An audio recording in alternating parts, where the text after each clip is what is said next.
예, 반갑습니다. 김홍환입니다. 자, 지난주에 이어서 바로 강의 들어가도록 하겠습니다. 자, 지금은 지난번에도 제가 말씀을 드렸습니다만은 지금 시장은 변동성이 워낙에 심하고 그다음에 이제 우리 개인 투자자분들이라든지 기관하고 외국인들 빼고는요. 대부분의 투심이 지금 완전 붕괴된 상태입니다. 그래서 여러분도 아시겠습니다만은 기업이 아무리 좋다 하더라도 주가는 계속 빠지는 것이고 성장률도 마찬가지죠. 그리고 삼성전자, 하이닉스 오늘 이제 좀 되돌림 반등이 제법 강하게 들어왔는데 삼전하고 이제 하이닉스도 원래 성장주의 대표적인 기업 아니겠습니까? 대한민국에서. 근데 지금은 이 삼성전자하고 하이닉스도 제가 봐서는 가치주로 지금 변했어요. 가치주로. 워낙에 주가를 이제 많이 눌러가지고. 그래서 제가 이제 왜 이런 말씀 드리냐면 지금은 여러분들 기술적으로 보조지표라든지 아니면 기업이 고평가다 저평가다 의미가 없다는 얘기예요. 이런 혼돈의 장세에서는 지금 현재 이 지수가 현재 구간이 저점일 것이냐 아니면 여기서 추가적인 하락이 나올 것인지 또 언제쯤 반등이 나올 것인지 이 부분을 여러분들께서 먼저 일단 분석하고 나서 그 다음에 시장이 안정이 됐을 때 그때 이제 기업 평가를 해가지고 종목별 공략 들어가고 아니면 이제 기술적 분석 같은 거 해가지고 보조지표도 마찬가지입니다. 그렇게 들어가는 거죠. 그러니까 지금은 현재 시황이 가장 중요하다는 얘기예요. 그죠? 예, 그래야 추가적으로 물렸던 분들 지금이 저점이기 때문에 추가 물타기를 한다든지 기업 문제 없으면 그죠? 아니면 지수가 지금 현재 구간에서 하방 경직 정도만 확보를 해준다 하더라도 그러면은 지수가 지금 저점을 구축한 가운데서 이후에는 단타라도 할 수 있거든요. 근데 여기서 만약에 또 다시 또 빼버리면 예? 그때는 이제 아무리 좋은 기업도 같이 무너질 수밖에 없는 그런 구간이기 때문에 예, 지금은 다른 거 필요 없습니다. 여러분들의 기준이 중요하고 아울러서 현재 지수에 더 빠질 것이냐 아니면 터닝포인트가 나올 것이냐 나오면 언제쯤 나올 것이냐 이 부분이 가장 중요하다니. 그래서 제가 항상 여러분들 교육 많이 제가 했습니다만은 시기, 재기, 심, 예? 시황, 기업 분석, 재료 분석, 예, 그 다음에 기술적 분석, 심리 분석 이게 중요하다는 얘기. 지금은 또 심리가 가장 중요하고 시향이 중요합니다. 그래서 그런 부분에 대해서 제가 이제 2강 오늘 또 들어가도록 하겠습니다. 자, 먼저 또 돌발 악재가 나왔죠. 예. 지금 코로나 확진자 수가 국내에도 이번 주 초반부터 4만 명을 돌파하면서 급속하게 지금 또 늘어나는 그런 추인데 이게 지금 우리만 그런 게 아니고 미국 같은 경우도 이번 주부터 갑자기 확진자 수가 늘어나고 있습니다. 지금 25만 명 가까이 어제 날짜 기준으로 이제 늘어나고 있고 사망자도 좀 늘어나고 있고요.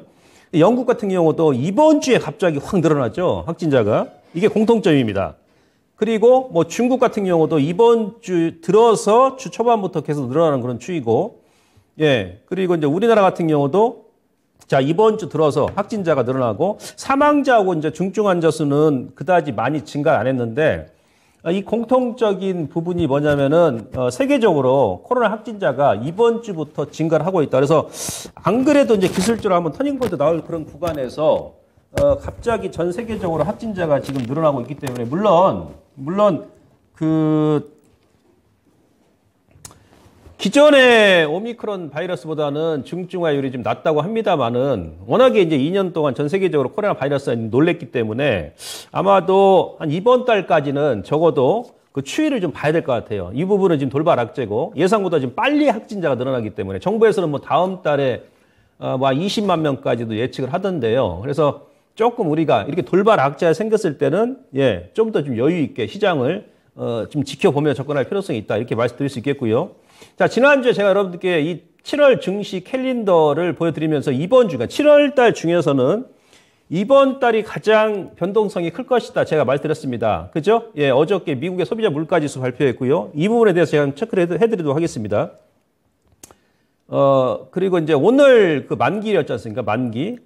어제가 만기. 예, 그리고 이제 오늘 중국 오전에 11시에 중국 11시에 제가 그래서 지난주에 미리 말씀드린 거 오전에 종합지수 약간 플러스권 출발해가지고 바로 외인들 그냥 선물 매도를 하면서 9시 한 15분까지 8,000개 넘게 무지막지하게 쏟아냈습니다. 그러다가 11시 전후까지 제가 체크를 해보니까 한 14,000개 가까이 엄청나게 쏟아내다가 중국의 실물 경제지표 발표하고 나서 거기서 다시 이제 한 배수 들어오면서 지수를 좀 올린 거죠.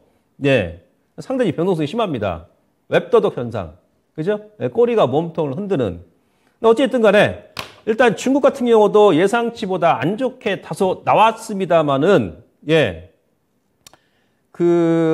추가적인 이제 경기 부양책도 내놓겠죠. 예, 중국 정부에서. 뭐 그런 영향 때문에 지금 우리 시장도 오후장에 좀 반등이 나온 게 아닌가, 이렇게 판단이 됩니다. 오늘 저녁에 이제 미국이 또 발표를 하고요. 예.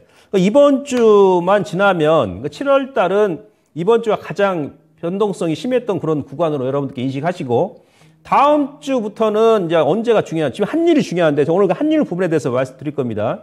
다음 주 21일 날, 22 통화정책회의가 있습니다. 그래서, 통화정책회의에서 유럽중앙은행에서 10년 만에 지금 금리 인상을 0.25 지금 예상하고 있는데, 혹여라도 미국의 소비자 물가지수가 지금 예상치보다 많이 나온 9.1%를 기록했기 때문에, 만약에 유럽 같은 경우는 저는 미국보다 더 높게 나온다 생각하거든요. 그러면 0.5%포인트 인상할 수도 있습니다. 예. 그렇게 되면 이제 환율 변화가 생길 것이다, 다음 주에. 예. 이 부분을 여러분께 체크하시고, 그 다음에 이제 FOMC 금리 결정이 나가는데, 마지막 주에는 이 부분도 이제 어제 다 반영이 됐습니다. 어제 미국 시장이 다우가 한 2% 넘게 빠졌었고, 장중에 나스닥도 한 2% 넘게 빠졌었는데, 그게 왜 그러냐면 그저께 캐나다 중앙은행에서 1%포인트를 금리 인상을 아주 급격하게 강하게 했습니다. 원래 캐나다 중앙은행이 먼저 금리 인상하게 되면 그 다음에 연준이 따라서 움직이거든요. 그러다 보니까는 어제 미국도 야, 이거 1% 7월 달에 인상하는 거 아니냐. 솔직히 얘기하면, 예, 울트라 빅스텝을 받는 거 아니냐. 그러면서 장중에 많이 빠졌는데, 장 후반에 연준 이사증에서 가장 매파 성향을 가지고 있는, 예, 블러드, 세인트루이스 여는 총재가 0.75 얘기하면서, 그러면서 지금 안도감으로 매수가 유입되면서 아래꼬리 쭉 올라왔던 거거든요. 이건 뭐냐면, 어차피 지금 현재, 그러니까 어제 최소한 우리는, 미국도 마찬가지고요. 1%, 예? 울트라, 뭐 이번 달에 0.75 이제 인상할 것으로 보여집니다만은, 예, 1% 금리 인상 얘기까지 이미 경험을 했다는 얘기예요. 예. 그래서 지금 아마 이거보다 더 큰 악재는 이제 나오지 않지 않겠느냐, 이렇게 판단이 됩니다. 그래서 일단 이제 환율에 대해서 제가 말씀드릴 거고요. 다음.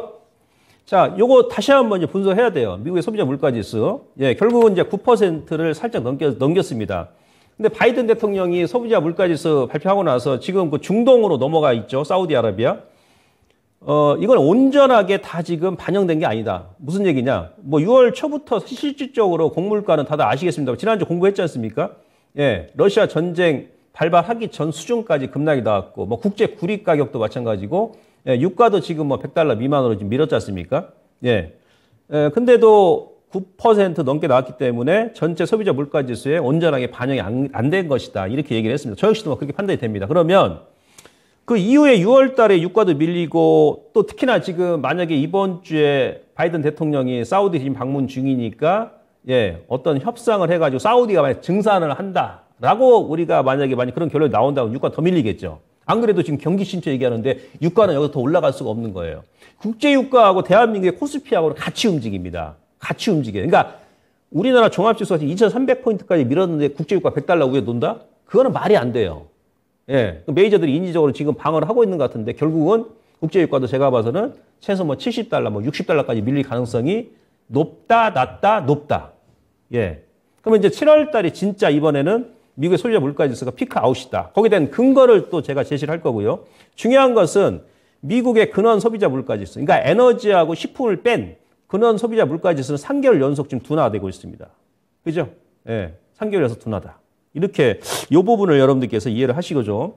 그래서 결론적으로는 이제 장기적으로, 예, 미국의 전체 소비자 물가지수는, 예, 이제 뭐 다음 달 내지 하반기 가면 아마도, 예, 급속도로 이렇게 오른 패턴은, 예, 역부위처럼 급속도로 꺾일 가능성이 높습니다. 그래서 만약에 뭐 우크라이나 전쟁이 뭐 종전은 아니다 하더라도, 예, 뭐 휴전 얘기가 나온다든지, 이번에 바이든 대통령이 사우디 가가지고 뭐 증산을 한다든지, 예, 그러면서 유가가 좀 안정이 되고 식품 가격이 지금 많이 안정이 됐기 때문에, 예, 그런 얘기가 나온다 그러면은 소비자 물가지수가 또 의외로 급속하게 꺾일 가능성도 높고, 자, 물가지수가 높기 때문에 지금 금리를 뭐 울트라 빅스텝이다, 뭐 자이언트 스텝이다, 예? 이렇게 얘기하는 거 아니겠습니까? 그럼 금리를 연준도 뭐 하반기에는 지금처럼 공격적으로 인상을 할 이유가 없겠죠. 지금 금리를 인상하는데 너무 그냥 그 인상 폭이 예? 가파르게 이루어지다 보니까 그것 때문에 지금 금리 발작 때문에 주가가 지금 몸살을 겪고 있는 거 아니겠습니까? 예, 지금은 이렇게 생각해야 됩니다. 예. 다음. 거기에 대한 근거를 제가 이제 왜 말씀드리냐면, 자, 작년과 재작년, 그러니까 2020년도하고 2021년도 미국의 소비자 물가 지수의 주범이 뭐였습니까? 예, 바로 이제 이 미국의 중고차 가격 지수죠. 메나미 인덱스. 그죠? 중고차가 1985년도부터 계속 이런 식으로 완만하게 움직이다가, 그죠? 예, 유동성의 효과에 의해서 급속도로 중고차 지수가 그러니까 막 100% 오르고 막 그랬지 않습니까? 예, 이게 완전히 생태계가 붕괴가 돼버렸던 거야. 예, 자동차. 코로나가 예상보다 백신이 빨리 개발되면서, 예, 뭐 유가도 마찬가지고, 예, 좀 더 시간이 걸릴 줄 알았는데, 경기 회복까지. 예, 1년 만에 백신이 개발되면서 뭐 너나 없이 막 투자 늘리고, 소비가 막, 또 작년에 그냥 막 작년까지 미국은요, 지금 개인들 신용이 700조가 넘습니다. 700조가 넘습니다. 그러니까 마음의 부자가 됐던 거야, 작년까지는. 부동산 올라가, 100% 올라가, 예? 비트코인도 올라가, 그냥. 거기다 또 그냥 주가도 올라가, 그냥. 거기다 정부에서, 미국 정부 그냥 거의 5,800조 원을 그 현금으로 꽂아줬잖아, 통장에. 그러니까 마음이 막 부자가 돼가지고, 그냥 중고차 사고 뭐 사고 돈을 인출해야 그 내 돈인데, 사람 심리가 그러다. 그래서 경기는 심리라는 얘기예요. 돈을 인출했고 내 손에 현금이 들어와야 그 내 돈인데요. 계좌에 조금 빨간불 들어오면 괜히 막 으쓱대고 막, 그죠? 집도 팔 것도 아니면서 조금 올랐다 그러면은 소비를 하게 되는 거예요. 그래서 이제 저 생태계가 좀 한 2년 동안 일시적으로 붕괴됐었어. 그래서 이런 부작용이 나오는 거죠. 근데 중고차 가격 지수가 이제 2년 동안 작년 연말에 고점이 났어요. 1파, 2파, 3파, 4파, 5파 나오고 지금 계속 하락 중입니다. 얘가 2년 동안 물가 상승의 주범이었다.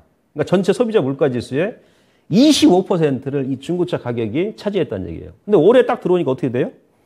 예, 중고차가 이제 꺾이니까 1차 주범이 죽으니까 범인이 잡혔어요.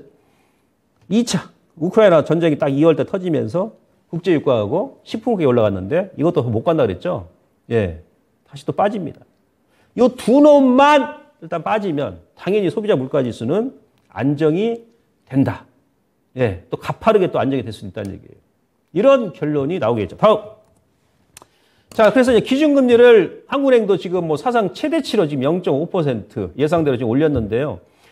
이제는 이제 뭐 한국은행도 마찬가지고 지난 시간에도 얘기했습니다만은 미국의 연준 같은 경우도 예, 뭔가 이제 좀 약간 히든 카드가 있죠. 특히 우리 같은 경우는 그전 문재인 정부 때 4번을 인상하고 정권을 넘겼기 때문에 예, 현재 이제 윤석열 정부에서는 약간 이제 좀 뭐랄까요, 좀 여유가 좀 있습니다. 물론 또 이제 하반기에 좀 더 올리겠죠. 그러니까 우리나라는 이번 주에 금통위 회의가 했기 때문에 이제 하반기까지 3번 회의가 남았어요. 금통위 회의가.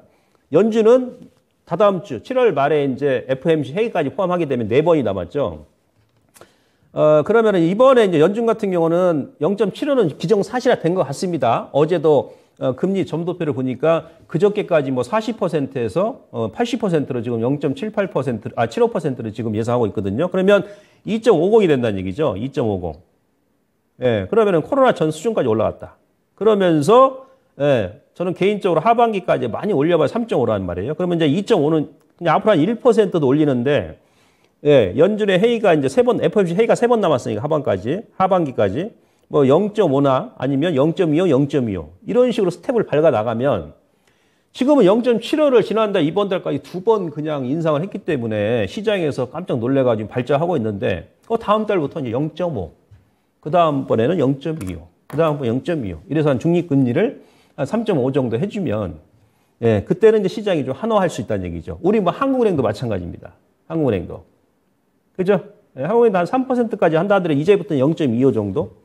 예, 그렇게 여러분들께 이해하시고, 지금은 어차피 어제 막말로 앞서도 말씀드렸습니다만은, 예, 미국이 이제 뭐 금리를 뭐 1%까지 인상할 것이다라는 그런 말까지 나오면서 그것까지 반영돼 버린 거죠. 예, 그래서 역발상 전환적인 생각 하셔야 되고, 다음. 그러면 이제 우리가 여기서 이제 뭘 유추해 볼 수 있냐면은 결론은 뭐다? 자, 인플레이션. 그동안 시장의 가장 큰, 예, 악재였던 인플레이션이 적어도 7월 달은 피크 아웃이다. 예, 그러면서 이제 금리가 완화되면서 예, 이제 베이비 스텝을 밟아 나간다 그러면 주가는 어느 정도 하방 경직을 확보하면서 하반기에는 지금보다 좀 우호적인 그런 환경 속에서 우리 개인들이 시장에 대응할 수 있지 않겠느냐라는 우리가 예상해 볼 수 있겠죠. 그죠? 그럼 우리는 지금 지수대가 뜨거운 지금 이 한여름 이때가 이제 저점이 아니냐. 라는 그런 또 추론을 해볼 수 있는 거예요. 주식에서 100%는 없습니다. 우리가 전략적으로 기준을 잡고 이렇게 이제 좀 하나씩 풀어 나가다 보면 여러분들 계좌 까먹은 거 주식 뭐 순간적으로 계좌가 마이너스 많이 됩니다만 또 돌릴 때는 그냥 또 언제 그랬냐는 듯이 한 번에 그냥 그죠? 파워풀하게 또 올려버립니다. 종목군들. 왜? 6월 달에 신용 스탁론 엄청나게 지금 해소를 다 했지 않습니까? 악성 매물. 그죠? 예. 요건 그렇고. 요건 뭐죠? 아까 그 말씀드렸던 코로나 요 확진세는 우리가 이제 이번 달 말에서 그러니까 가을 정도에 모더나 백신이 새롭게 개발돼서 이제 국내에도 이제 들어올 것이고 뭔가 데이터가 이제 많이 나올 겁니다. 그러면 아무래도 이제 기존의 뭐 백신보다도 효과가 많이 업그레이드 되지 않았겠습니까? 그죠? 그 이번에 또 이제 백신 같은 경우 화이자나 모더나 같은 경우는 그전에는 이제 오미크론 바이러스한테도 큰 효과가 없었는데 뭐 효과 상당히 이제 좀 새롭게 개발했기 때문에 좋다라는 그런 얘기가 많이 나오지 않습니까? 그럼 확진자가 좀 는다 하더라도 중증화율이 많이 안 늘면 시장도 어느 정도 내성이 생겼기 때문에 크게 좀 무리가 없겠습니다. 없을 것으로 보고 있습니다만은 그래도 이번 달 말에서 다음 달 한 첫째 주까지는 여러 가지 그 데이터 나오는 걸 보고 우리가 차분하게 좀 대응을 하자. 이렇게 말씀을 드리면서 다음. 자, 그러면 우리가 지금요. 그러니까 저는 개인적으로 지난 시간에도 제가 말씀드렸습니다만은 저는 지금 경기 침체 얘기하잖아요. 경기 침체. 그죠? 경기 리세션. 얘기하는데, 저는 지금 개인적으로 지금 우리 국내 경기가 이미 침체가 됐을 그 가정하에 지수대에 놓였다고 그래요. 2,300원. 제가 지난번에 그런 말씀 드렸지 않습니까? 이미 침체 국면에 들어온 그 지수대예요. 그러니까 막말로 하반기에 진짜 경기 침체가 나온다고 하면 저는 오히려 반등이 나올 것 같아. 근데 그저께 이제 한국은행, 이창용 총재도 그런 얘기 했죠. 원래 연초에는 우리나라 성장률이 4%. 그러다 1분기 지나서는 이제 3.1로 낮추고 3.5인가요? 근데 이번에는 또 2.7로 얘기했어요. 그죠? 적어도 뭐 2.5% 이상의 성장 가능하다는 얘기죠. 그죠? 그러면 결론적으로 말씀드리면, 지금 지수 때는 그래서 이제 저점이라는 얘기죠. 최소한, 그러니까 우리가 PBR 기준으로도, 2600이 한 1레벨이거든요. 그 연기금이 딱 2600이 기준점이에요. 연기금. 올해 주식 보유 비중이 16.3%인데, 그게 한 2600을 저점으로 보고 올해 목표 포트폴리오를 짠 겁니다. 작년에. 자, 근데 우리가 중국도 마찬가지예요. 중국도 1분기까지 중국 경기 오늘도 그렇습니다. 예상치보다 조금 안 좋게 나오니까 GDP 성장률이 또 그냥 막 하반기 중국도 경기 침체다, 뭐 디플레이션이다, 이제 저성장 국면에 완연하게 접어든 거 아니냐, 뭐 이런 얘기 많이 하지 않습니까? 우리가 1월 달에도 그랬어요. 중국이 언제부터 턴이 나왔냐면 5월 달부터 중국은 6월 달까지 지금 조금 조정 나오는데 V자로, 그러니까 미국은 꺾이는데 중국은 V자로 올라간다. 자, 이것도 제가 다음 시간에 말씀드리겠습니다. 지금 현재 이 시장에서 가장 큰 특징이 뭐냐면 제가 작년 연말에 이제 배워산대에서 그런 말씀 드렸습니다. 올해는 미국은 지고 중국은 뜬다. 그걸 주제로 제가 배워산다를 했었어요. 중국은 지금 V자 올라오고 반대로 미국은 역V자로 지금 급락이 나왔었잖아요. 근데 우리가 1분기까지만 하더라도 중국 경제 상당히 안 좋다 그러면서 이 지표 보고 거기서 막 비관적인 얘기가 엄청 나왔었거든. 지금 우리나라 경제 막 침체다 뭐다 막 얘기하듯이. 근데 그냥 2달 동안 V자로 올라가 직전 고점까지 올라와 버렸죠. 지표도 마찬가지, 지표도. 이런 거예요, 원래. 지금은요, 이 경기 사이클이 코로나 이후에 글로벌 경제 사이클이 상당히 발빠르게 움직여요. 아주 막 대응을 못할 정도로 정신없이 그냥 막 그렇게 움직입니다. 근데 저도 매일 체크를 하고 그냥 매 분기, 매월 체크를 해야 돼요. 그러다 보니까 대응하기 더 힘듭니다. 개인 투자분들도. 어쨌든 간에 중국이 그랬었기 때문에 여기 다시 또 역V자로 꺾이지 않습니다. 지금 V자로 올라온 거 보세요. 그럼 우리는 또 뭡니까? 중국 시장의 수출이 가장 많지 않습니까? 그죠?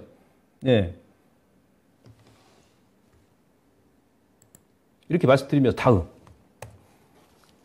자, 그럼 우리 시장이 이제 하반기에는 무역 수지가 어떨까요? 지금 계속 뭐 무역 적자를 기록하다 보니까 6월 달까지 그런 부분도 지금 현재 우리 시장에 많이 작용했고, 특히나 무역 적자가 연초부터 계속 지속되다 보니까 환율의 급등이 나오는 거예요. 지금도 보니까는 뭐 여객 시장에서 지금 원달러 환율이 한 10원 가까이 또 급등이 나오는데, 예. 자, 6월 달까지 국내 무역 수지가 적자였죠. 그죠? 예. 근데 지금 예상은 6월 달까지 적자 주고 하반기에는 지금 다시 이제 흑자전환 될 것으로 예측하고 있단 말이에요. 아까 이제 중국이, 그래서 제가 ISM, 제조업 PMI하고 서비스업 PMI 같이 보여드린 것이고, 지난 시간에는 미국 같은 경우도 제가 이제 보여드렸지 않습니까? 그 다음에 우리나라 국내 GDP 성장률. 그죠? 예, 상반기에는 안 좋고 하반기에 터닝포인트. 미국도 마찬가지. 이번 달 말에 미국이 2분기 잠정 GDP 성장률 발표하는데 지금 뭐 마이너스 2%다, 뭐 마이너스 0.5다, 뭐 여러 가지 얘기 있습니다. 뚜껑 열어봐야 되겠습니다만은. 그러나 예, 미국도 상반기가 그래서 경제 지표도 저점일 가능성이 높다라는 그런 추정을 해볼 수 있겠죠. 그죠? 예. 그리고 지금 원래는 1분기가 최악이었어요, 사실은. 1분기 때는 일시적으로 무역 수지 적자가 2008년도 금융위기 때보다 더 많았었습니다. 그래서 반등 나왔다 다시 눌림 주고 이제 하반기에는 터닝이 나올 가능성이 높다, 낮다, 높다죠. 왜 그래요? 아까 우리 공부했잖아요. 최소한 7월 달에 소비자 물가지수가 일단 고점이 나올 가능성이 높다. 예. 그런 거죠. 근데 물가지수가 좀 난정이 되면 소비도 좀 늘어날 것이고, 또 하반기에 뭐 11월 달에 올해 같은 경우도 카타르 또 월드컵도 있고. 그죠? 예. 여러 가지 이제 또 너무 안 좋은 것만 지금 막 생각하고 여러 가지 막 비관론자들 막 이제 막 나와가지고 그런 거 해버리면 주식을 못 합니다. 클릭이 안 되죠. 심리적으로. 이제는 너무 공포심에 사로잡히지 마시고 서서히 좀 완전히 지금 돌린 건 아니니까 워밍업 한다 생각하시고 지금 시장을 대응해 나가시면 가볍게 좀 되겠습니다. 어차피 지난달까지 급락 나올 때 손실 본 거는 잊어버리세요. 아직도 6개월이 남았습니다. 올해. 이런 거고요. 다음 보시면 이제 GDP 대비 경상수지도 2% 정도 지금 예상이 되고, 내년에는 이제 또 4% 정도 유지할 것으로 예측이 됩니다. 금융위기 때는요, GDP 대비 경상수지가 2008년 0.3% 기록했거든요. 올해는 지금, 소비자 물가지수가 뭐 금융위기 수준까지 올라가고 했습니다만은, 그래도 올해는 금융위기 때보다도 거의 10배 가까이 높은, 뭐 2%입니다만, 금융위기 때 대비해서는 10배 가까이 증가하는 그런 수치를 기록할 것으로 보여지고 있기 때문에, 그래서 이제 원달러 환율도 다음 주가 좀 고비가 될 것 같아요. 다음 주. 이제 환율만 좀 꺾여주면, 여기서 환율만 꺾여주면, 기간, 좀 연기금도 들어올 것이고, 특히나 외국인 같은 경우는 이제 환차익까지 고려해가지고 국내 주식을 매매하기 때문에 외인들의 매수가 들어올 수 있다라는 얘기죠. 다음. 우리가 이제 지수 저점을 예단할 때는 이 그림도 제가 우리 그 시청자님들, 특히 이제 그 작년 1월 달부터 3월 달까지, 부채 역습이 몰려온다. 그러면서 이제 삼성전자에 대해서 네이버 트렌드의 이제 대중의 감신도를 제가 말씀드리면서 삼성전자 고점이다라고 이제 제가 말씀드렸었는데, 왜 또 말씀드리냐면, 삼성전자는 우리 전체 종합지수의 시가총액 거의 한 20% 좀 넘게 차지합니다. 삼성전자가 빠지면 전체 지수가 빠지고, 삼성전자가 올라가면 전체 지수가 올라가죠. 그죠? 삼성전자 주가에 상당히 우리는 좀 민감하게 또 바라볼 수밖에 없습니다. 그리고 삼성전자가 또 대한민국의 경제죠, 사실은. 삼전 하나 보게 되면 전체적으로 우리가 경제 상황을 좀 예측을 해볼 수 있는 그런 잣대가 될 거 아니겠습니까? 그죠? 우리도 마찬가지고 대만도 마찬가지. 근데 이 네이버 트렌드, 작년에 제가 삼성전자 고점 1월 달에 말씀드렸을 때 이 그림 제가 같이 보여드렸어요. 대중의 관심도가, 그래서 주식은 항상 항상 역발상으로 생각해요. 대중의 관심도가 높아질 때는 그때는 항상 고점이 나옵니다. 그러면서 막 반도체 슈퍼사이클, 빅사이클 얘기하면서 개인 투자자분들의 매수세를 유입을 하는 거예요. 그러면서 외인들이 신나게 팔아먹고 기관도 신나게 팔아먹는 거죠. 그렇지 않습니까? 근데 8월 달에 갑자기 그냥 반도체 다운 사이클을 얘기하면서 작년 8월 달부터 무너진 거 아니겠어요? 그 당시 보시면요, 삼성전자가 대중의 관심도가 가장 높았어요. 그때 96,800원 고점 갔을 때. 그래서 제가 그때 고점 말씀드렸던 것이고. 근데 지금 어떻습니까? 예, 관심도 없어, 이제 막. 다들 그냥 물려가지고 1년 반 동안 빠져가지고 지쳐가지고 쳐다도 안 봐, 그냥. 예. 그런 상황이야. 이럴 때 우리가 사는 거야. 주식을 이럴 때 하는 거예요, 원래 이럴 때. 이럴 때. 작년에 연세가 막, 예? 94세 되신 어르신께서 그냥 94년 동안 주식 한번 안 하신 분들이 작년에 막 계좌 텄다고 막 뉴스에 나오고 할 때는 그럴 때 조심하는 거고. 비트코인도 마찬가지. 작년에 제가 비트코인 5월 달에 이거 한번 이거는 이제 공개 방송 제가 할 때 보여드렸죠. 5월 달에 비트코인은 제 대중의 관심도 가장 높았어요. 그죠? 그러면서 이제 연말에 또 여기서 고점 나왔을 때가 한번 반등 쌍봉으로 이제 꺾이는 그 구간이었죠. 근데 지금 비트코인 어떻습니까? 고점 대비 70% 넘게 빠지면서 지금 관심도 없어. 관심도 없어요. 예. 이제 반등 나올 시기예요. 이제 반등 나올 시기다. 그죠? 예, 기억나실 겁니다, 아마. 그리고 삼성전자 주가를 보죠. 오늘 좀 반등이 한 3% 넘게 들어온 것, 한일상 5% 들어오고요.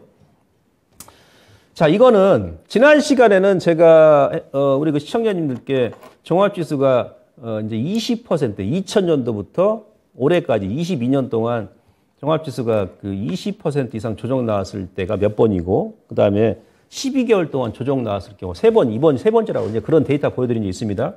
이번에 삼성전자예요. 대한민국 1등 기업 삼성전자. 국민주식 삼성전자. 자, 삼성전자가 이제 2000년도, 그러니까 22년 동안 이번이 가장 세 번째 큰 하락 폭입니다. 2000년도 IT 버블 때, 이 당시에는 다이렉트로 거의 69%, 70% 가까이 급락을 시켜버렸어요. 2008년도 금융위기 때, 이때도, 한 4, 5개월 만에 47% 하락이 나왔습니다. 그 다음에 지금의 세 번째. 그러니까 22년 동안 삼성전자 주가가 가장 많이 빠진 경우가 세 번이 있는데, 그게 세 번째가 바로 지금이더라. 지금이더라. 42%. 언제입니까, 이게? 7월 4일 날 기준으로 해가지고. 42%. 그러니까 금융위기 때하고 한 5% 정도 차이 나네요.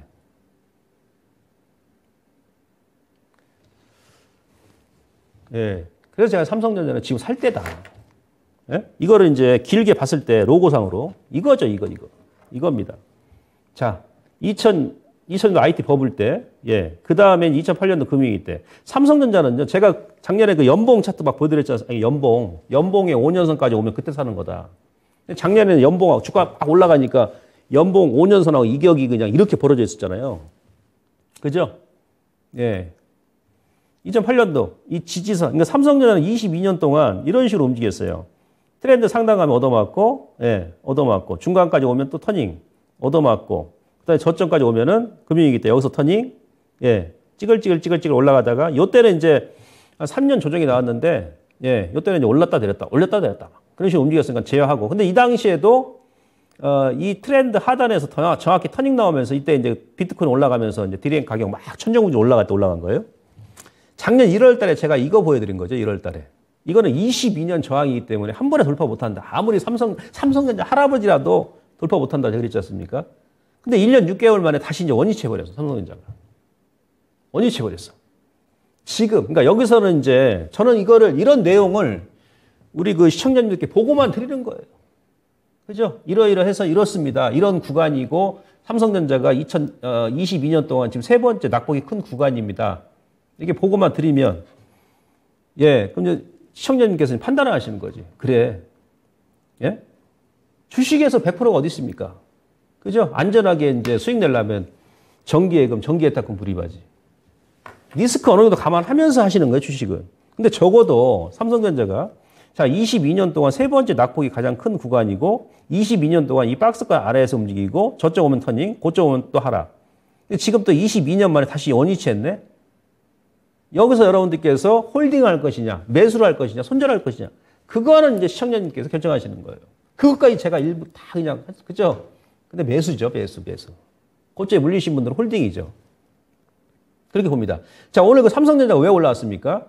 어제 의미 있는 그런 재료가 나왔죠. 어디에서? 대만의 TSMC, 파운드리, 글로벌 1위 업체. 2분기 실적이 긍정적으로 나오기도 했습니다만은, 예, 3분기 가이던스가 상향 조정됐어요. 상향 조정. 예. 그래서 삼성전자 하이닉스가 올라간 거예요. 원래 그 3분기까지 디램 가격이 10% 빠진다고 했는데 제가 그런 말 드렸지 않습니까? 이 주식이란 것은 작년에도 그랬죠. 고점에서 이때는 슈퍼사이클, 빅사이클 얘기했는데 예, 계속 빠지더라. 이미 반영된 거 주가가. 예? 미리 땡겼기 때문에. 지금 반대로 생각하는 거예요. 이거 뭐 이번 달 지나고 지금 2분기 이제 아니죠. 지금 3분기잖아요. 3분기 초지 않습니까? 7, 8, 9. 뭐 3분기네 지금. 주가는 미리 그냥 계속 빠졌어. 1년 반 동안. 예. 그런 가운데에서 지금 삼성전자 하이닉스는 글로벌 1위 이익입이잖아요. 이렇게 반도체 경기가 좀 둔화될 때는 치킨 게임을 해봐. 치킨 게임. 예. 그러니까 1위 기업이니까 삼성전자가 오히려 그냥 치킨 게임을 지금 만들어버리는 거야. 가격을 더 후려쳐버리는 거예요. 그러면서 예, 이 반도체 업황이 안 좋을 때 후발 기업도 더 죽여버리는 거야. 더 죽여버리는 거예요. 그래야 나중에 예? 튀어오르지 못하죠. 근데 1등하고 2등은 괜찮아요. 걔네들이 죽으면 아무리 업황이 안 좋아도 3위, 4위, 5위, 6위, 10위까지 애들이 죽어버리면 업황이 안 좋아도 걔네들이 차지했던 시장 점유율을 다 먹을 수 있는 거거든. 그런 것도 지금 포함돼서 주가지 미는 건데 좌우지간 그럼 삼성전자가 시총 1위이기 때문에 요 삼성전자께서 예, 터닝이 나온다 그러면 전체 지수는 이제 하방 경직이 확보가 되면서 이제 그 안에서 안전하게 종목과 업종과 돌아가면서 이제 뭐 단타를 하든 스윙을 하든 중기를 가져가든 하는 거겠죠. 이래서 시향이 중요한 것이다. 라고 말씀드려요. 다음.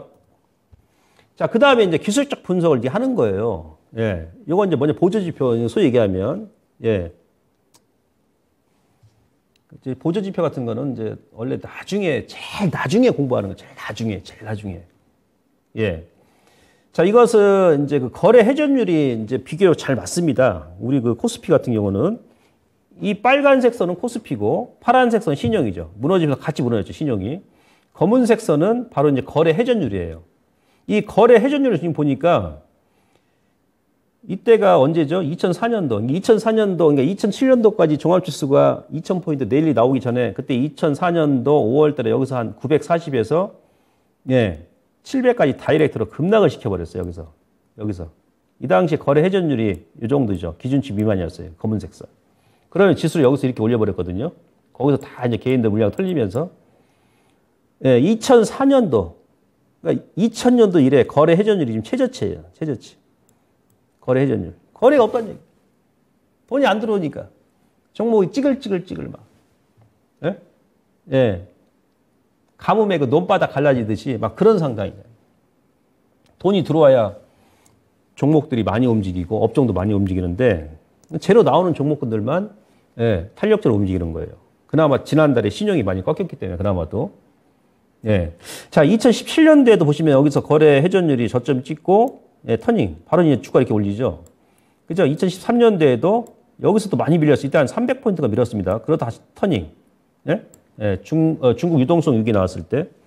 근데 지금은요, 2004년도보다도 예, 거래 회전율이 더 없어. 제가 보니까 2000년도 IT 버블, 그러니까 22년 만에 최저치야. 예, 거래 회전율이 낮다는 얘기는, 거래량이 없다는 얘기는, 거래가 없기 때문에 주가가 계속 찌글찌글 조정이 나오는 거예요. 막 흘러내리는 겁니다. 예? 전립선형 패턴이죠. 근데 또 반대로 거래량이 없고 거래 회전율이 작다는 얘기는 더 큰 의미는, 예, 저점이 어느 정도 많이 왔다는 얘기. 더 이상 던져도 팔 것도 없다는 얘기, 이제. 예? 예, 그러니까 여러분들, 지난 시간에도 그랬습니다만은, 이후에 시장이 좀 흔든다 하더라도 오늘처럼 막 밀었다 올렸다 막 그것 이제는 너무 크게 개의치 마시고 기업만 문제 없다 그러면 반등이 지금보다 더 많이 나올 수 있는 그런 기회가 하방에 충분히 갖춰지고 있으니까 좀 더 기다리시고 누르든지 말든지 예, 여러분들께서 좀 여유 있는 물량은 좀 더 가져가시라는 얘기. 그래서 아시겠습니까? 예, 이런 부분을 제가 예, 말씀드리고요. 다음. 환율이죠, 환율. 요거 이제 바로 들어가겠습니다, 환율. 시간이 벌써 지금 40분이네. 아, 요거. 예. 아, 이 자료도 설명할 게 많은데 시간이 금방 가요. 제가 공개방송에서도 많이 설명드렸으니까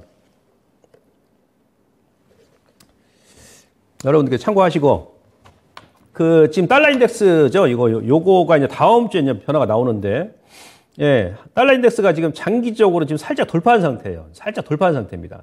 예, 이게 1972년도부터 지금 제가 장기 로고 차트로 지금 보여드린 건데, 예, 이게 저는 지금 현재는 돌파했으나 이번 달 말 가게 되면 다시, 예, 돌파했던 구간을, 예, 다시 또 내려오지 않겠나. 그렇게 생각하고 있어요. 지금 보시면은 이게 아주 지금 변곡점인데, 자, 그 유로화, 지금 왼쪽 그림 보시면 이거 달러 인덱스입니다. 이 피보나치 되돌림 차트인데, 이제 기술적으로는 여기가 78.2, 78.6입니다. 그 마지막 기술적인 저항선이에요. 이 자리가. 지금 현재 위치가. 예? 예. 어제 딱 보니까 이 트렌드 상단 딱 터치하고 거기서 이제 5호장에 지금 윗꼬리가 나온 거거든요. 예. 그래서 이 저점. 그러니까 2008년도 금융위기 때 이 저점 만들고, 예, 이렇게 트렌드를 안 깨고 다시 터닝 포인트. 그럼 여기서 또 크게 한번 얻어맞고, 예, 눌림 주고, 그러면서 지금 피보나치 78.6% 구간이에요. 만약에 이걸 돌파한다 하더라도 저는 다시 밀 거라 봅니다. 예? 예, 그런 구간이고, 반대로 유로화 같은 경우는 지금 피보나치 78.6 지지 구간입니다. 그러면서 이 트렌드, 예, 하단 구간이에요. 그러니까 기술적으로는 최종적인 저항 맥점과 최종적인 지지 맥점이 임박해 있다. 이게 이제 언제, 예, 뭐 늦으면 이번 달 말 아니면 다음 주, 그래서 제가 서두에 말씀드린 거 아니겠습니까? 다음 주에 ECB에서 금리 인상을 하게 되면 그때 뭔가 환율에 좀 변화가 나오지 않겠느냐. 그럼 달러가 조금 이제 좀 꺾이면, 예, 원달러 환율도 좀 강세 전환될 것이고, 그러면 시장이 조금 더, 예, 안도를 하는, 예, 그런 모습을 좀 보이겠죠. 예, 지금 이런 구간에 있다. 지금 환율도 그렇게 여러분들께서 이해하시면 될 것 같고요. 다음. 그 다음에 우리가 이제 페리티라고 그러는데 지금 유로화가 이번에 급락이 나오고, 예, 달러가 이제 급등이 나오면서 지금 새로운 천정을 만들면서 유로화하고 달러하고 1대1이 돼버렸어요. 1대1이. 예, 1대1이 됐습니다. 이게 언제 있었냐면은 2002년도에, 요게 이때 2002년도. 요때가 1대1이었어요. 이때. 예. 근데 지금은 살짝 돌파한 상태야. 달러, 아래가 달러하고, 예, 위쪽이 이 그래프가 유로화입니다. 그러니까 20년 만에 달러하고 유로하고 1대1이 돼버린 거예요. 1대1이.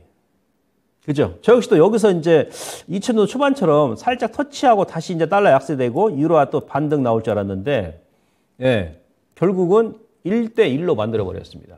이거 무슨 얘기냐? 20년 만에 좀 1대1이 됐기 때문에 아까 제가 삼성전자 같은 경우도, 예, 22년 만에 세 번째 지금 낙폭이 큰 구간이라고 그랬지 않습니까? 근데 주식에서는요, 이러한 큰 변동성이 나왔을 때 이 저점과 고점, 이 고점 같은 경우는 아주 죽음이죠. 근데 이렇게 큰, 그러니까 10년, 20년 만에 어떤 저점이 나왔다. 예? 뭐가 됐든 간에, 뭐 주식이 됐던, 기업이 됐던, 뭐 환율이 됐던, 뭐가 됐든 간에 이게 또 새로운 기회가 될 수 있다는 얘기예요. 새로운 기회. 시장 항상 그래왔습니다. 그렇잖아요. 우리가 뭐 2년 전에 뭐 코로나 때 종합지수 1480까지 급락 나왔을 때도 새로운 저점 만들면서 그때 기회였었고. 그죠? 20년 만에 지금 1대1이 돼버린 거예요. 1대1이. 지금 유럽 같은 경우는 미국 같은 경우는 이제 그 에너지하고 식품이 전체 소비자 물가지수의 40% 작용하는데 유럽 같은 경우는 지금 90% 지금 작용한다 그러죠. 왜냐하면 러시아의 뭐 천연가스 거의 60% 이상, 뭐 동유럽 국가 같은 경우는 거의 100%, 뭐 체코라든지 뭐 이런 데는 100% 러시아산 그 천연가스를 수입하거든요. 그 영향을 좀 많이 받는데, 그래서 아마 요거는 지금 우크라이나 전쟁이 조금 다소 지금보다 좀 완화되면 유럽 경기도 좀 지금보다는, 예? 예, 한결 좀 나아지지 않겠나. 그때 이제 환율이 좀 변화가 생기지 않겠나. 예. 근데 어쨌든 간에 지금 20년 만에 이런 구간이기 때문에 요거는 전 개인적으로 위기로 지금 왜 주가는 지금 미국도 그렇고 유럽도 그렇고 우리 시장도 지금 많이 빠졌기 때문에 여기서 새롭게 지금 뭐 1대1이 됐다 해가지고 위기로 받아들일 게 아니고 오히려 20년 만에 이거 오는 기회 아니야 이거? 2003년도 그랬잖아요. 그죠? 유로화 강세 전환되면서 그때 종합지수가 500이었죠? 같이 움직이는 것이다. 자, 이 부분도 제가 설명을 드리는 겁니다. 결론은 뭐냐면 그래서 제가 이제 지수도 2300이면 예? 예, 이런 데이터를 봤을 때 저점이 아니겠느냐라는 그런 추정을 제가 해보면서 이제 말씀을 드리는 거예요. 우리가 원달러 환율이 지금 돌파한 상태예요. 원달러 환율은 지금 61.8입니다. 61.8. 예. 그래서 원달러 환율도 지금 여기 직전 61.8 저항이면서 요 트렌드 이렇게 걸려 있는 상태입니다. 그래서 요것도 다음 주 정도에 달러하고 유로가 변화가 생기면서 원달러 환율의 변화가 생기는지 좀 보시고요. 그리고 나서 지금 이제 금리 인상하니까 여러분들 그 장단기 금리 차, 장단기 금리 역전 얘기 지금 많이 하죠. 이번에도 시장이 지난주에 장단기 금리 역전이 다시 한번 됐습니다. 0.75 뭐 1%까지 금리 인상한다고 하니까 미국에서 그래서 지난 4월 1일 날 장단기 금리 역전이 되고 나서 살짝 반등 주고 스프레드가 좀 벌어지고 나서 다시 한번 또 재차 지난주부터 금리 역전이 됐었거든요. 그래서 시장이 더 막 변동성이 심했던 거예요. 지난주 이번 주에. 근데 장단기 금리가 역전이 되고 나면 물론 이거는 장단기 금리가 역전이 됐다는 얘기는 이후에 이제 경기가 침체가 된다는 얘기예요. 글로벌 경기가. 예? 지난주 여러분들 국토연구소에서 보고서 나온 게 있는데 금리 인상하고 나게 되면은 부동산이 통상적으로 한 15개월 정도 뒤에 꺾인다고 그러죠. 그죠? 그게 무슨 얘기냐면 주식도 마찬가지예요. 장단기 금리가 역전이 되고 나면 이게 통계적으로 1964년도부터 2019년도까지 경기가 침체되기까지는 그러니까 20개월 정도, 한 2년 정도 걸린 게 2년, 그러니까 20개월 정도 있다가 경기가 침체가 되더라. 통계적으로. 예? 한 4, 50년 동안의 통계를 보게 되면. 예, 그 얘기입니다. 그러니까 저는 개인적 부동산도 마찬가지예요. 예, 이제 비트코인 죽었고 주식 꺾였고 이제 나머지 이제 부동산인데 부동산은 한 번에 또 이제 꺾이지 않죠. 시차가 있는 거예요. 금리 인상하고 나서 한 요번에도 한 20개월 정도 지나서 그러니까 지금 집을 사시고자 하신 분들은 전 개인적으로 말리고 싶어요. 말리고 싶습니다. 예, 참고하시고 좌우지간 평균 한 20개월 정도 걸린다. 그래서 장단기 금리 역전이 언제 됐어요? 그러니까 2000년도 들어서 이것도 제가 지금 그 데이터를 보여드리는 거, 그 당시에 주가 흐름을. 예. 4번 금리 역전이 되는 거예요. 지금까지. 딱 4번입니다. 자, 98년도 1월 15일 날 장단기 금리 역전되고 나서 이때 좀 반등 나오고 나서, 6월 달에 그때 저점이었어요. 그때 IMF 구간이었는데 6월 달 저점 주고 나서 9월 중순까지 주가가 찌글찌글 박스권 행보하고 나서 그 다음에 여기서 엄청 올라갔죠. 이때는 이제 IMF였으니까 종합지수 200까지 빠졌다, 270까지 빠졌다가 5배 올라갔습니다. 예. 근데 이 당시에는 19개월 동안 대세 상승이 나왔어요. 예? 다음. 그 다음에 언제 장단기가 금리가 역전됐냐면 2005년도입니다. 12월 달. 그죠? 장단기 금리가 역전이 되고 나면 변동성이 상당히 좀 심해요. 예? 한 몇 개월 동안은. 예. 쭉 올랐다가 계속 박스권 행보, 다시 반등 나오고 한번 푹 밀어요. 이게 공통점입니다. 마지막에 한번 푹 밀고 나서 그 다음에 이제 대세 랠리가 나옵니다. 2006년도 6월 14일 날 저점, 이때도 6월 달이었어. 6월 달이었어요. 그러면서 2007년도 11월까지 18개월 동안 여기서 엄청 올라갔죠. 막 조선주 막 5배, 6배, 10배 올라가고 태양광 또 엄청 올라가고. 그죠? 그랬습니다. 이때도 여름이 저점이었어요.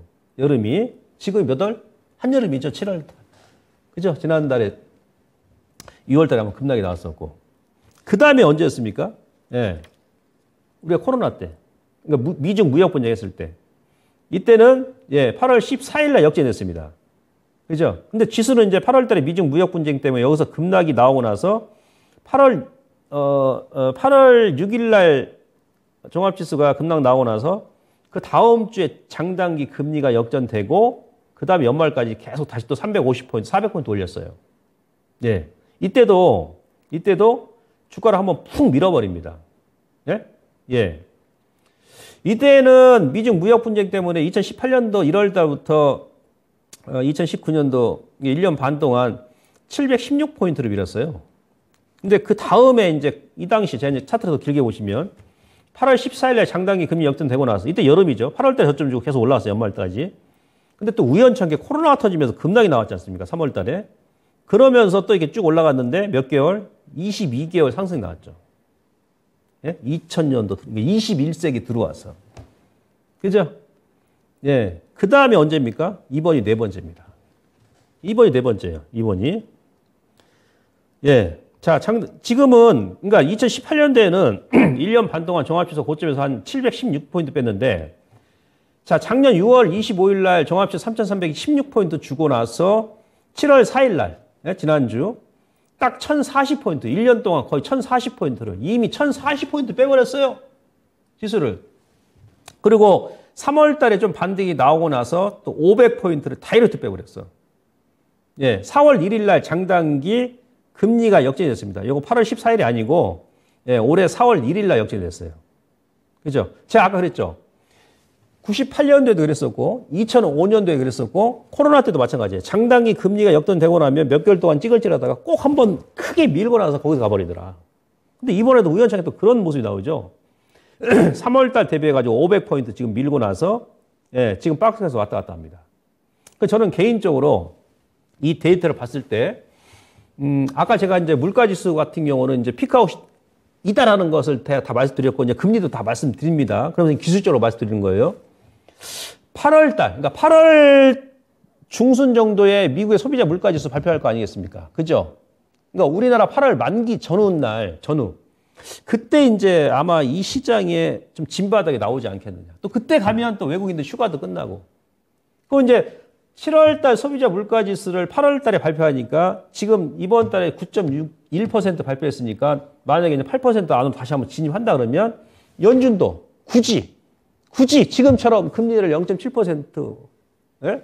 그렇게 공격적으로 인상하지 않을 거 아니겠습니까? 그죠? 0.5%라든지 뭐 0.25 이렇게 밟아 나가도 시장에서는 환호할 것이다. 지금 0.75를 2달 연속 예? 강하게 인상하다 보니까 그 발작을 지금 일으키고 있는 거 아니겠습니까? 이런 스토리가 나오는 거죠. 이런 스토리가. 제 생각이에요. 제 생각입니다. 근데 이미 지금 1000포인트를 빼버렸어요. 그것도 1년 동안. 뺄 만큼 뺐다는 얘기예요. 뺄 만큼. 예. 그래서 그 중간 지점.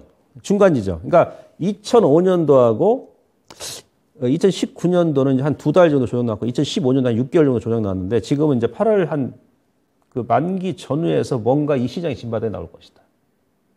예. 그래서 이후에는 여러분들께서 시장이 좀 변동성이 나온다 하더라도 이미 지금 맞을 만큼 맞았습니다. 앞서도 제가 말씀을 드렸습니다만은 지금 현재 코스피 지수 기준 2300은요. 경기가 침체가 됐을 그 가정 하에 지수대예요.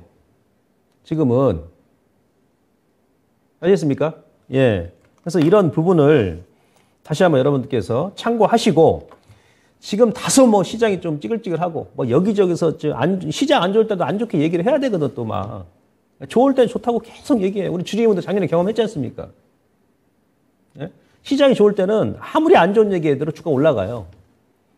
예. 근데 시장이 나쁠 때는 워낙에 심리가 지금 굳어 있는 상태에서 위축되어 있는 상태에서 조금 안 좋은 얘기하면 놀래가지고 그냥 막 내동매매 하거든요. 그렇게 이제 하지 마시고 만큼 얻어 맞았기 때문에 예, 심적으로 좀 안정을 가지시고 좀 대응해 나가시고 최소한 이 지수는 연기금이 지금 바라보고 있는 지수대는 2600이에요. 그러니까 제가 봐도 2600 정도는 예, 그게 적정 지수예요, 사실은.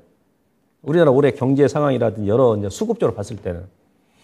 이거는 다음 시간에 제가 추가 또 설명을 드리겠습니다만은 지금 연기금이 올해도 이제 주식 매매를 안 합니다. 작년에도 제가 여러분들께 연기금이 작년에 이제 주식 매수를 안 할 거다. 제가 이제 그런 말 드렸는데 매년 연기금이 이제 그 1분기에 국민연금 그 포트폴리오를 이제 홈페이지에 이렇게 올려놓습니다. 작년 같은 경우는 연기금의 국내 주식 보유 비중이 16.8%가 됐었어요. 근데 올해 같은 경우는 16.3으로 0.5% 정도 지금 낮췄습니다. 이게 무슨 얘기냐? 국내에서 기관 중에서 메이저 누구면 연기금 아닙니까? 그죠? 예, 연기금이 주식을 안 늘린다는 얘기가 시장이 좀 안 좋게 본다는 얘기거든요. 그렇지 않습니까? 해외 주식도 조금 주긴 했습니다. 예. 그리고 4월 말 기준 했을 때 연기금의 포트폴리오가 어떻게 되냐면 국내 주식 보유 비중이 4월 말 기준 했을 때 152조입니다. 잔고가 152조. 이게 종합지수가 그때 4월 말이니까 2600 정도 됐을 거예요. 2600이라는 것은 PBR 1레벨 수준이거든요. 예. 근데 주가가 지금 4월 말 기준으로 했을 때 지금 한 300포인트 가까이 빠졌으니까 한 10% 정도 지금 빠진 거 아니겠습니까? 그럼 연기금 같은 경우도 예, 지금 전체 주식 비중 대비해서 지금 한 14조 원 정도 되겠네요. 14조 원이 감소한 거예요. 14조 원 정도. 예. 그러면 연기금 같은 경우는 지금 올해 전체 주식 보유 비중 대비해서 지금 예, 낮아진 거예요. 포트폴리오가 주식 비중이 낮아진 겁니다. 그러니까 무슨 얘기냐? 주가가 많이 반등이 안 나온다. 2,600까지 다시 올라온다 그러면은 예, 적정한 포트폴리오 그 금액 비중까지 올라오니까 추가 매수 안 하는데 만약 연말까지 또 안 올라온다 그러면 연기금은 예, 이 비어있는 바스켓을 다시 채워넣어야 돼요. 채워넣어야 됩니다. 그러니까 연기금 같은 경우는 제가 봐서는 여기서 팔지도 않습니다. 요즘에 연기금 안 팔죠? 예, 안 팝니다. 코스닥은 오히려 이제 연초부터 계속 매수를 하고 있어요. 예. 그래서,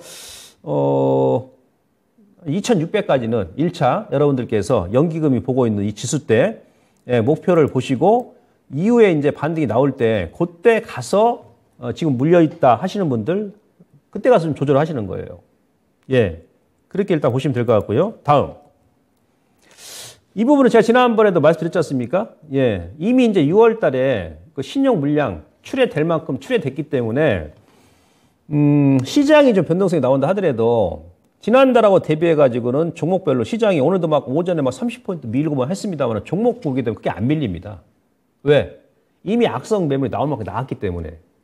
예. 그래서 이런 부분을 참고하시고, 그 다음에 이번 주에는 그 코로나 확진자 수가 급증하면서 뭐 SK 바이오사이언스라든지 뭐 관련 종목군들이 급등이 나오는데 여러분들께서 아마 직접 눈으로 보셨을 겁니다. 지난달에 이 신용 매물이 다 출회되고 나니까 여러 가지 호재가 나오니까 코로나 관련 종목군들 저점에서 50% 일주일 만에 다이렉트로 올라와 버리죠. 이런 효과가 이제는 다른 업종과 종목에도 서서히 예, 전파가 될 것이다. 전파가. 왜냐하면 진짜 반등 구간이기 때문에 이제 긴축하는 가운데서 반등 구간이기 때문에 전 종목이 다 올라오진 않습니다. 돌아가면서 시간을 가지고 뭐 5G, 반도체, 4차 산업 해가지고 자율주행, 지금 빠진 애들, 이런 애 돌아가면서 움직일 거란 얘기예요. 그래서 뭐 그런 종목군들 뭐 보유하신 분들도 너무 급하게 생각하지 마시고 좀 기다리면 되신다. 이렇게 말씀드릴 수 있겠고요. 다음. 지금요, 사실은 1월 달, 그러니까 올해 1월 달부터 어제까지 거래소 같은 경우 수급을 보시면 외국인들이 지금 전체적으로 16조 2천억을 매도했어요. 잘 보세요. 16조 2천억. 이 중에서요, 삼성전자만 외인들이 판 게 8조 8천억이에요. 그러니까 외인들이 올해 1월 달부터 어제까지 반년 좀 넘게 전체 대한민국 코스피 주식을 판 게 16조 2천억인데 그중에 50%가 삼성전자더라. 50%가. 예? 연기금도 삼성전자를 3조 넘게 매도를 했어요. 다른 거 크게 판 게 없어, 사실은. 작년에 이제 많이 팔았죠. 작년에. 예. 이 부분에 여러분들께서 주목하셔야 됩니다. 이 부분을. 예. 그리고 지난달 같은 경우도 6월 달에 외인들이 금방 나왔던 지점 아니 있습니까? 거래소 코스닥하고 5조 5천억을 매도했는데 이 중에 지난달은 70% 삼성전자 한 종목이에요. 그러니까 3전 빼니까 전체 지수가 무너지면서 다른 종목까지 같이 무너진 것이더라. 예? 그로 인해서 저평가 종목군들이 지금 밀렸던 종목군들은 여러분들께서 그냥 놔두면 다 올라와요. 또 시장 안정화되면. 지금 철강주 같은 경우 너무 싸잖아요. 건설주 너무 싸지 않습니까? 이 주식입니까? 포스코 같은 경우, 뭐 현대차 같은 주식입니까? 예? 완전히 다 가치주가 돼버렸어, 지금 성장주도. 제약주도 마찬가지고. 코스닥도 마찬가지입니다, 코스닥도. 지금 이런 상황입니다, 이런 상황. 그러니까 여러분들께서 지금 시장이 무너져서, 예, 마음은 안 좋은데, 우리 개인 투자분들, 특히 이제 주린이분들. 시장의 속내를 가만히 보면, 예? 외인들이 그 트릭 쓰는 경우 많이 있거든요, 기관도 마찬가지고. 이런 부분을 여러분께서 인식하셔야 되고요. 지금 몇 분 남았죠? 잘 안 들려서. 예. 자, 이거는 전체적으로 누계인데, 이제 올해 전체 누계만 제가 말씀드릴게요. 작년하고 재작년에 기관하고 외인들이 특히 이제 코스닥을 잡아요. 기관들이 작년 재작년에 15조 8천억을 매도했습니다. 15조 8천억. 그 다음에 기타 법인에서 10조 원을 매도했어요. 25조 원을 매도했어요. 25조 원을. 2년 동안. 올해 지금 기간이 반년 넘었는데, 예, 지금 1조 9천억, 기타 법인이 1조 4천억밖에 매도 안 해요. 그러니까 제가 봤을 때는 이제 하반기에는요, 거래소도 마찬가지고, 아마 코스닥도 기관하고 기타 법인, 특히 외국인들이 이제 상반기에는 코스닥 가장 많이 때렸어요. 작년, 재작년 크게 매도 안 했는데 거의 4조 가까이 매도를 했는데요. 하반기에는 아마 매수가 들어올 것 같아요. 코스닥도. 이미 지난달에 많이 무너졌기 때문에. 네. 그래서 이제 이 부분도 여러분 참고하시고 이 수급 부분에 대해서는 제가 다음 시간에 다시 한번 정리를 해가지고 설명을 좀 드리도록 하겠습니다. 예. 그래서 오늘 강의는 여기까지고요. 아무튼 다음 주에 제가 말씀드렸던 그 내용 있죠. 환율의 추이를 잘 보시고 그리고 어쨌든 간에 여러분들 그 이번 달까지 무조건 일단 버텨보시고요. 8월 달부터는 7월부터 좀 7월보다 좋은 환경이 좀 도래할 것 같으니까 좀 더 인내하시고 좀 차분하게 생각하시고 아무쪼록 주말 잘 보내시고 저는 다음 주에 다시 한번 자료를 많이 준비해가지고 찾아뵙도록 하겠습니다. 고맙습니다.